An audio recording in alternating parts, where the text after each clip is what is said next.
আসন গ্রহণ করাবো, আপনারা একটু ধৈর্য সহকারে অপেক্ষা করুন।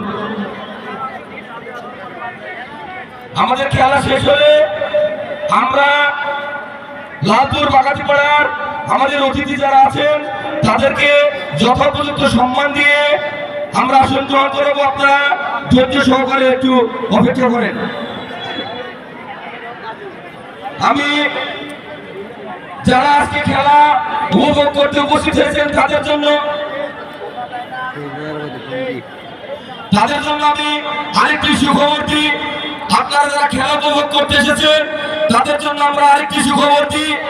আমাদের খেলা শেষে মাগরিব নামাজের পরে আমাদের একটি ছোট্ট পরিসরে কনসার্টের আয়োজন করা আছে। আপনারা যেটা এই মাত্র অবগত হলেন, ইতিপূর্বে এটা অবগত হননি, আপনাদের বিনোদনের জন্য আমরা ছোট্ট একটি কনসার্টের আয়োজন করেছি। আপনারা মাগরিব এই ছোট্ট কনসার্টটি উপভোগ করবেন ইনশাআল্লাহ। আমি খেলার যারা ধারাভাষ্যে আছেন তাদেরকে খেলার ধারাভাষ্যে শুরু করার জন্য অনুরোধ করছি।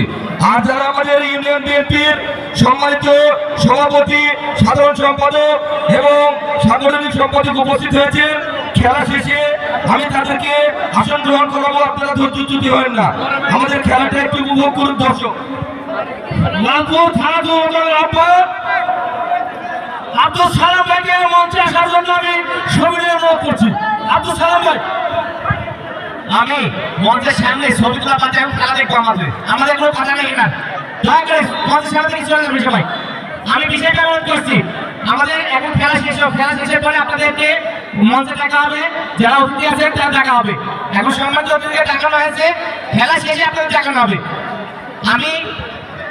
আপনারা ছেলে মানুষ যারা, আপনি মঞ্চের এই বাউন্ডারির ভিতর থেকে আপনারা বেরিয়ে যান।